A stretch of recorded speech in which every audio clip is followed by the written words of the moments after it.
Hey everyone, Pastor Jon here. As you know, we're in year 3 of the pandemic, and if you're watching this when this is going out, and things are still not great, and so we can't be together right now. We can't worship together, we can't do educational things together, we can't even meet together for fellowship as a church. And so until we can, I've been wondering about some ways that we can connect and maybe even continue to sort of learn and grow and maybe do some fun things together. And one little thing that I'm going to try to do for the next few weeks is offer us something from our tradition that might be fun to learn about. Well, if like me, you find things like history and tradition and theology interesting. If not, then, feel free to not pay any attention to this.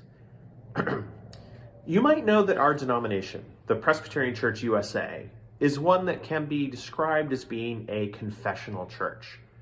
And what that means is that our Constitution, the documents by which we sort of define ourselves and that kind of help us navigate and guide our lives together as a church, includes 12 historic confessions and creeds that are written from the 4th century CE and arguably earlier all the way until the 1980s.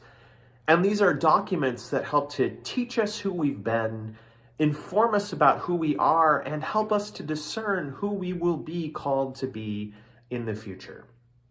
Just as we as Christians confess our faith at baptism and at other times in our lives, or of course at baptism have our adults do that for us if we're baptized as little babies, we as a church collectively confess our faith and say what we believe now as we have throughout history.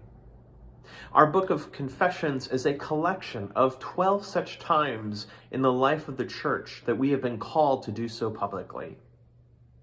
Now, with each of our confessions, as we go through each week, I'm going to briefly highlight who wrote it, when it was written, what it is confessing, and why it was written.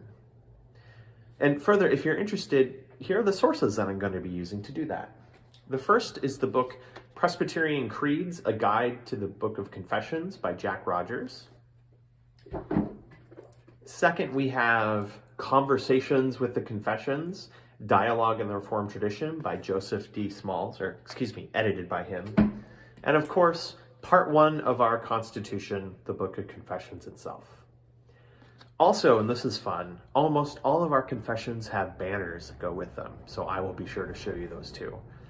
I hope this is a fun way to continue to kind of engage briefly together and maybe learn a little something about our tradition, because it's really quite rich.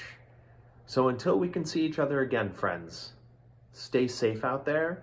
Enjoy whatever winter has to bring us if we get more snow or more sun, and but be careful driving and have fun, and I'll see you as soon as we can.